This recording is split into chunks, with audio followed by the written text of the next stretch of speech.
Anvil, Hammer, Hatchet podcast.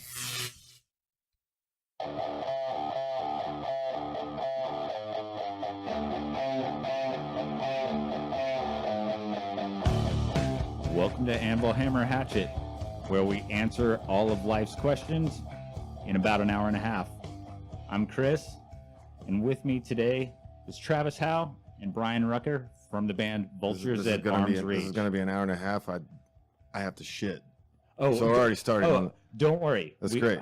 I'll just take this I'll take the microphone to the bathroom. That'll make it amazing. Actually, you can use it as a bed for the next album. Rad. Like for one of the new tracks. No, you'll be happy to know we take a break. Oh. After about a half an hour, we take a break. We go and try and reset the vibe of the podcast a little bit. That means smoke a bowl. Well, reset. Well, it is 420. Happy birthday, Adolf Hitler. Happy Earth Day, and smoke them if you got them. But this will be coming out after today, so the damage will have already been done at that point. But fear not, there will be a break. And I wanted to thank you guys for doing this, and the timing could not have been better because Vultures at Arm's Reach has a new album out. Yeah. The album Wake came out around the 1st of the month, correct? Yeah. Joke's on us. Happy it's April Fools. Yeah. You're a fool if you don't listen to this record. It's so good. This is your 4th release. Right. Second full length. Right. The 2 EPs, and then Colossus, your first full length, and then this album, Wake, which you guys have a very distinct sound, but somehow from track to track, all the songs sound very different. That's quite a nifty trick, to have a sound that is very recognizable and the songs are all very different. I think it's something Brian and I had always talked about, like you'll pop it, like, for example, it's a great fucking record, but Rain and Blood is just linear. Right. So make each song unique so you're not bored halfway. Because I would pop in metal records and be like Dillinger Escape Plan, Calculating Infinity. About the 3rd or 4th song, you're like, okay, I get it. You guys are dumb, fucking crazy good, but right, exactly, yeah, and very recognizable. But like Motorhead's catalog is, we put the same album out every year. Right, a bit of a one-trick pony, but it's a great trick. Yeah. Oh. So yeah, the idea is like... But Vultures does not suffer from that at all. Like you said, Slayer especially, they have a very signature sound, but they kind of have 4 songs. Yeah. And they've done those 4 songs over and over and over again, and they're fucking great. Yeah. You guys do not... They're Star Wars Force Awakens. Yeah. right. It's a new hope. Early Slayer was kind of more over the map, I would say. Mercy to Haunting the Chapel and Hell Awaits were definitely different animals. Yeah, the first. Well, once they found their shtick, the formula... Yeah. Was it Seasons where they kind of really just sort of found their groove and stayed in that groove? South of Heaven? Blood, South of Heaven, Seasons are those are the trifecta. I feel like that's all you really. Yeah. And if that's the trifecta you've got, then that's a great. Yeah, the early shit was very Judas Priest meets Venom. That's kind of like Rain and Blood was the end of the thrash, and the end of Tom Araya doing that high scream. Yeah, and then South of Heaven was like the birth of the beer garage band. Yeah, and they started slowing down. Yeah. They got a lot of fucking backlash on Speaking of that scream and the vocal changes, one of the things that's evolved the most in the releases that you guys have put out is the tone of your voice. Your voice has definitely gotten recognizably different. It still sounds like you from the first EP till now, but it's definitely evolved. Well, if you want that kind of evolution, I'd say keep smoking and drinking. And screaming. and screaming. And keep screaming. Yeah. It gets worse. Yeah. But you go more now from it's pretty throaty, actually. It is actually a lot of throat. As the band's gone on, have you leaned more on technique than just on pure energy? Have you sort of learned to... I think I know what I'm doing now. Yeah. To use your voice more as an instrument than just as a way to expel your rage. Yeah, like somebody had actually listened to it, and I was like, yeah, there was a moment in the studio where we're like, because I kind of sing in note to the song, or sometimes in a melody. Right. And I had Max Zigman, who recorded the record, stop. And I was like, play that back. Does that sound like the vocalist of Disturbed? I was like, uh-oh.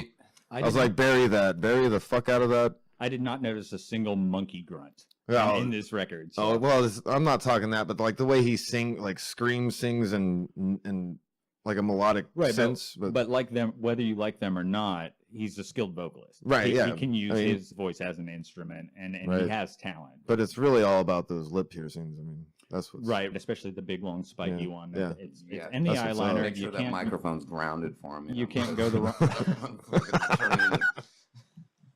Fucking Einstein over there with his hair fried out. What was their hit? Was that the Bodies Hit the Floor band? No, that's That's- Drowning Pool. Oh, I don't know. Right. What was That band was Disturbed? seven- wow. The Seven Oh, Dust, wow. Disturbed. Down with the Dust. Sickness. That was Yeah. the one. Yeah. That was the Korn. monkey grunt Yeah. one that I. Speaking of Korn, they have a new bass player. Yeah. Did and you it's hear Robert about that? Trujillo's Robert Trujillo's 12-year-old kid. 12-year-old son. Is he going to play with Van Halen next? Right, exactly. Well, Eddie's son.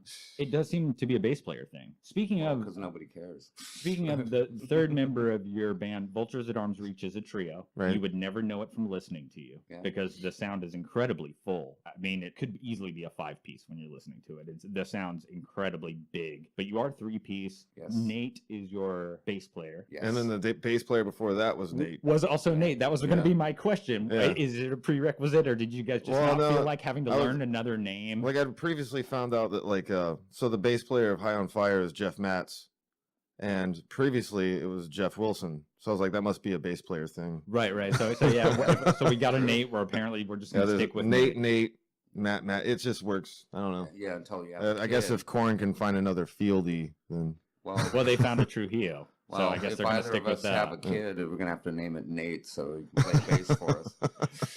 Do it Van Halen style. Have No, a but kid Nate- stick a bass in their hand. Nate's awesome. Yeah. Nate's Yeah, and hopefully at some point in the future we can have all three of you guys here at the same time. That would be awesome. where is Nate? I don't know.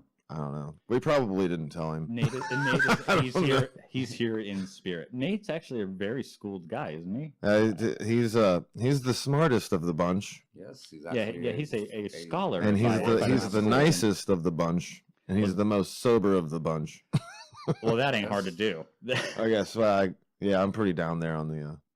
On the sober scale. Yeah, I'm the adhesive that's between the In paper and the about sidewalk. 25 minutes, I'll help you out with that. Red. Yeah, I don't know. Can you say words like sober on this podcast? I don't know about bad language. Not on 420. Actually, oh no, there's a little E on it. It's one of my proudest achievements is that something that I've worked to create does have an explicit may not be safe for Well- children right out to the well, side of it. I thought, I don't care about the other words. Just sober is a bad word. oh yeah, that's sober, not so much. Yeah, watch Yeah, your the- language.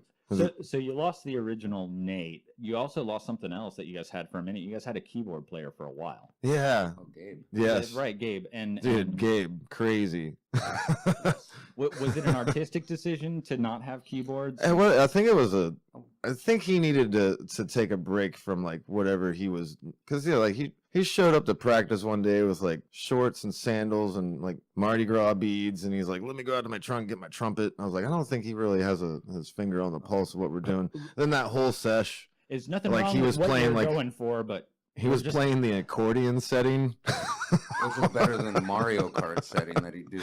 Yeah, live. He like just kicked on a drum machine and like. Although I do have to say, I've That's weird. recently become a big fan of Mario Kart. A few weeks ago, both the guys that I do the show with they were not available, and I did not have a guest booked. I I heard actually you had that to- one guest that would. Yeah, I have a research facility in the city. There's a bunker underneath. And There's replicants. a lab. Yeah. I had to clone a co-host. His name is Clarmy, and Shout out to Clarmy. and his developmental coach Becky recommended that the biggest way to help him move forward in advance was 4 hours a day of Mario Kart. Sounded weird at the time. Lo and behold, a few weeks later, Clarmy's vocabulary has expanded greatly. So yeah, shout out to Becky. Big one for Becky. Have they made a Wario Kart yet?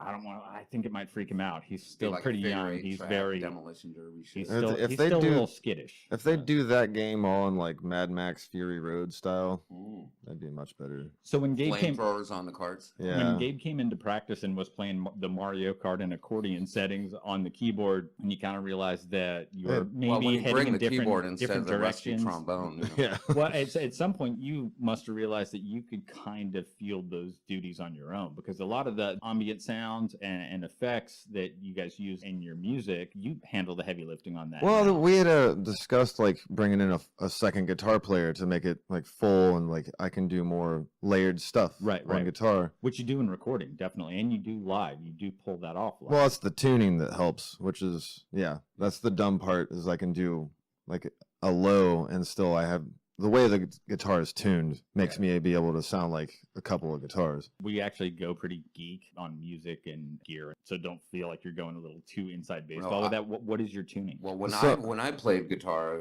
years in different bands, I always thought my tuning was bizarro, and then this guy's tuning is like... Well, it's like standard, right? And then you take the A string, and then you drop tune that to the D, and then you double drop the E to the A. So you're basically making a 6 string, a 7 string. So like a stair step chord that was 3 5 7 is now 3 3 3. Right. Okay. Yeah. So and a power chord like would be 3 3 1. So you don't backwards. Need hands twice as long as Jimi Hendrix in order to play the chords. Get higher notes. Yeah. So I got the bass down, and then now is that something you just figured out on your own? Oh, so a buddy of mine, Ben and I, we came up to, because we played guitar forever together back in Ohio, and was it inspired by Kim Thale? Kinda, yeah. Like, let's just jack with it and see what we got. Every and then strings tuned to the it's been fucking over a decade, and that's like I get in standard tuning, and I feel like I have dicks for fingers. That must feel really odd. It's weird to play standard bar chords on a guitar tune to E. Yeah. So I like refuse to like. No, this is my tuning now. That's all I'm doing. And what's your axe-O choice? What I have the axe that I have. I guess choice is I mean, there's so many great like kitschy fucking small shop guitar makers now. That's ridiculous. Yeah, boutique has become a thing in all amps, was pedals, guitars. Dunnable right now is just fucking that dude's making just stellar shit. But I'm just doing an American Fender Strat, and then I hot rodded it, the single coil with a hot rails, so it's extra gainy. That way I don't have to gain out the amp. See a lot of kids these days, like they've got their gain all the way up. It's like, no, you need about half. Goes to 11. Yeah, so you don't need all that gain, so you can really hear the notes. Right, and it also the inflection of your picking then you have a lot more control because you can determine how much the signal is going to break up by how hard you strike the string when the gain's just pumped. Well, you lose the body and the texture, I think. It just gets... But what's an electrical guitar company too? Because Mark, the old Street Lightning guitarist, I saw he has one that's in the process of getting. Well, the EGCs. Yeah. The one that Buzz Melvin's. I think the next guy is going to be Dunnable. Have you seen those Buzz's aluminum guitars? That's what they got the King Buzzo. Yeah, those are crazy. And he said it took a lot for him to get rid of his Les Paul. And he was like, "Yeah, these are better." Yeah, I've noticed a difference in their sound though. But there's a couple of kids in town that have the EGCs. Yeah, it has like Austin. There's just Dingus has one. There's a body to Les Paul. Right, and a resonance to it. I mean, it really is about the resonance of the wood. But then if you ever put one, because you knew my brother, and he got that gold top fucking Black Beauty Les Paul. I put that thing over my shoulder. It's like a fucking anchor. So I get why you get. I hate how heavy fucking Les Pauls are. Like an SG. Yeah, back to the gym. Got to do some squats. I just got a Les Paul Studio. Pick this thing up off the floor. I just got a Les Paul Studio, and it feels like having a plank around you. Yeah. Especially after playing an SG for so long, which is such a like 7 pounds. Yeah, it's such a thin, streamlined piece of wood, and then you've got that arch top, which adds bulk to it as well. And but the vibration is resonating through the wood, so that's where the tone comes from. Yeah, and having an aluminum guitar is definitely going to change the resonance of the tone. Oh no, it's just like watching Austin play live. Like he plays through like one of those old Roland keyboard amps. Oh, okay. It sounds fucking crystal super clear. Clean, yeah. Super clean. I think Sam from Cosmic Reef just picked up one, and they're just getting better and better too, that band. I'm an orange guy primarily because they're